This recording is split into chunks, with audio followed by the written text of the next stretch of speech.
Assalamualaikum warahmatullahi wabarakatuh.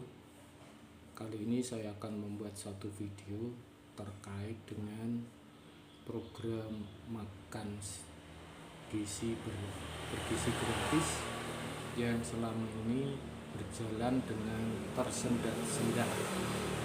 Dan saya mendengar kabar, ini betul atau tidak, kalau program ini akan dihentikan saja dan akan digantikan dengan beasiswa. Bukan beasiswa, digantikan dengan sekolah dan kuliah gratis bagi penduduk atau warga negara Indonesia. Kalau itu betul terjadi, maka saya lebih memilih bahwa program makan bergizi gratis ini lebih baik dihentikan saja, dan pemerintah fokus untuk memberikan pendidikan gratis dari SD, SMP, SMA, perguruan tinggi pada semua warga negara Indonesia yang menginginkan pendidikan yang lebih baik. Itu menurut saya lebih bernilai, lebih bermanfaat dibandingkan makan siang atau makan bergizi gratis. Kenapa? Karena kalau kita memberi makan secara gratis, ini kesannya malas, memberi pendidikan kemalasan bagi bangsa kita. Kalau memberikan pendidikan gratis sampai perguruan tinggi, itu jauh punya nilai manfaat, sehingga makan bergizi itu menjadi tanggung jawabnya orang tua masing-masing. Maka dari itu, untuk bisa memberi makan yang bergizi kepada anak-anaknya, pemerintah perlu menciptakan lapangan kerja yang seluas-luasnya. Ini tantangan, dan ini tidak gampang menciptakan lapangan kerja yang seluas-luasnya untuk rakyat Indonesia. Ini juga tertuang dalam Undang-Undang Dasar 1945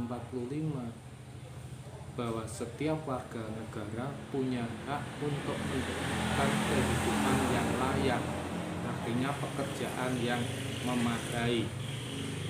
Nah, ini perlu diperhatikan untuk bisa menciptakan lapangan kerja yang seluas-luasnya.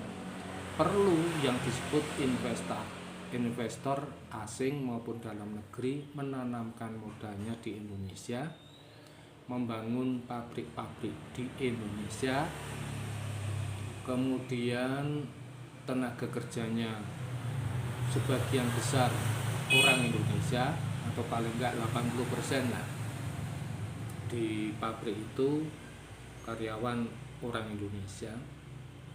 Kemudian untuk bisa menarik investor asing maupun dalam negeri mendirikan pabrik di Indonesia, perlu juga syaratnya. Syaratnya apa? Berinvestasi dengan nyaman, aman, tentram, mudah, dan murah. Ini juga nggak gampang, karena di Indonesia sudah ada tradisi peras memeras, pungli, dan lain sebagainya. Maka pemerintah perlu menciptakan situasi yang kondusif terhadap para investor itu. Pemberantasan premanisme harus dilakukan besar-besaran. Kalau tidak, itu hanya omong-omong saja. Tidak mungkin menciptakan lapangan kerja tanpa adanya investor yang menanamkan modalnya di Indonesia. Itu tidak mungkin. Tidak mungkin investor itu menanamkan modal di Indonesia kalau tidak ada namanya situasi kondisi yang kondusif untuk berinvestasi di Indonesia. Nah, akhirnya apa yang terjadi? Ya saling terkait gitu kira-kira. Kalau perlu kita nggak usah malu-malu, niru saja di Vietnam. Pemerintah Vietnam sangat concern yang namanya penanaman modal. Datang investor mencari perizinan, dibantu tanpa ada calo, tanpa ada namanya pungli. Perizinan selesai, mencari tanah, pemerintah di sana di Vietnam mencarikan tanah. Tidak perlu yang adanya calo, tidak perlu harus membeli yang mahal-mahal. Setelah itu membangun pabrik, dicarikan pemborong atau kontraktor yang memang bagus. Tidak ada namanya pungli di sana.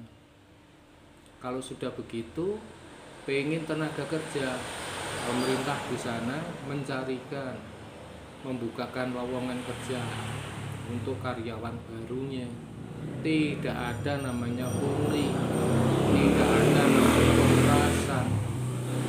Setelah itu menjual produknya ke luar negeri, dibantu perizinannya, ya. Kemudian membayar pajaknya juga tidak mahal, karena bagi negara Vietnam itu yang terpenting adalah menciptakan lapangan kerja yang sebanyak-banyaknya. Ini yang perlu kita tiru, ya. Tidak boleh yang namanya kita itu memeras apa di situ ada korupsinya, di situ ada puningnya, nggak ada. Pertanyaannya, pemerintah Prabowo sanggup, bisakah semacam itu? Itu satu pertanyaan yang mengganjal selama ini. Mengapa para investor pada kabur ke Vietnam? Itu solusinya kalau mau, ya kan? Nah, ini. Jadi kalau menurut saya makan bergizi yang gratis itu bukan solusi yang baik. Akan lebih bagus kalau pendidikan gratis sampai ke perguruan tinggi, itu lebih bagus. Kemudian masalah makan bergizi, tanggung jawabnya orang tua. Maka orang tua harus diberi pekerjaan. Pemerintah punya tugas untuk menciptakan lapangan kerja yang seluas-luasnya dengan pendapatan yang manusiawi tentunya. Kira-kira semacam itu. Gampang kan sebetulnya. Saya ngomong gampang. Pemerintah punya power. Mau nggak tinggal gitu saja. Nah kalau nggak mau ya sudah. Indonesia lama-lama dikuasai oleh orang-orang yang sukanya memeras, sukanya minta jatah apa namanya, keamanan lah atau apalah gitu. Ini kalau diterus-teruskan hancur negara kita, tidak baik untuk masa depan kita, dan sekaligus memberikan pendidikan yang buruk pada generasi muda. Tinggal minta dapat duit, tinggal minta dapat duit, tidak harus kerja keras. Tidak baik pendidikan model apa semacam ini. Oke, itu saja yang bisa saya sampaikan. Mudah-mudahan ini menginspirasi dan didengar oleh pemerintah pusat, terutama Pak Prabowo sebagai presiden pilihan kita. Terima kasih. Mudah-mudahan ke depan Indonesia menjadi lebih baik dengan ditata, dikelola secara baik, para pejabat baik, amanah, jujur, anti korupsi. Terima kasih. Assalamualaikum warahmatullahi wabarakatuh.